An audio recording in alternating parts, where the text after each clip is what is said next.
Hey Tony, thank you for your response video.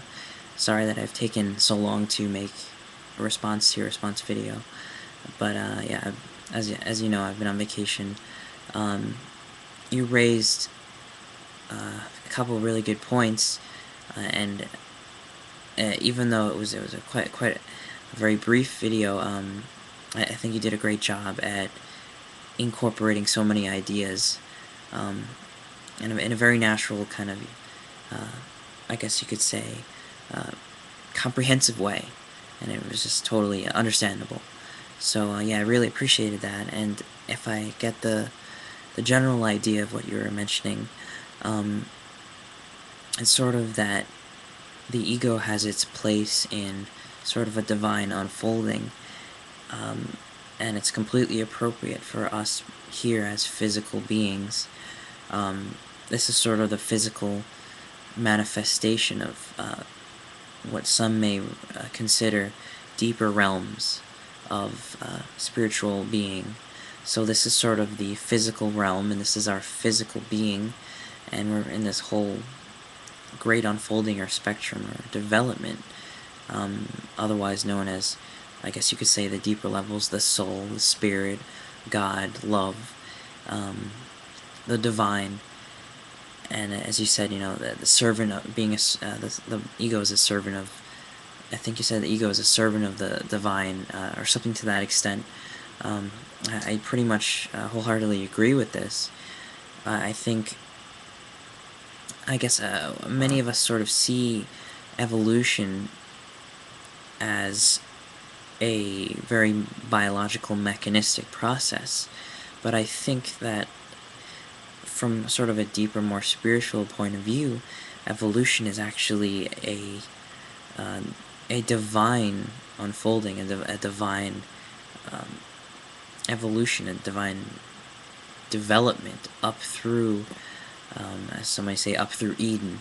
So each component of evolution, each layer or stage, or I guess you could say piece of the puzzle, it all plays a very important part depending on where it is.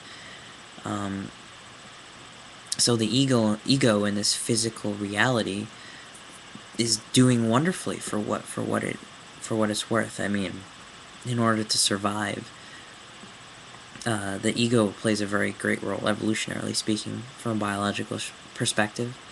And then from a more spiritual point of view, or even just social, philosophical, just a conceptual point of view, which is quite amazing in and of itself, because thought and knowledge is something that arose from the ego. These things make higher development possible. These things make spiritual development possible because we sort of have to go through these stages, sort of, as I guess I mentioned, and you mentioned, um, sort of like a seed kind of grows into itself. I mean, it can't skip a point. If the ego is this little shell, the little seedling, then the divine consciousness is the sprouting of the seed in the growing of the forest, the greater unfolding of being that's awaiting us. So if you see ego like that, then it's not really as, I mean, I guess some people see it as a something that we have to break out of. And to some degree, it's true, but it's so much more natural than that, and it's so much more okay to have an ego. And if you see it like that, then if you grow up through ego, that's a great process, and there will be challenges and there will be confrontations, but if we respond to it through this point of view, it makes it all the more easier, and all the more natural, and all the more enlightening, really. Um, so I guess that's really all I have to say about this too. So thank you once again for your response video, and looking forward to future discussions. I'll talk to you later.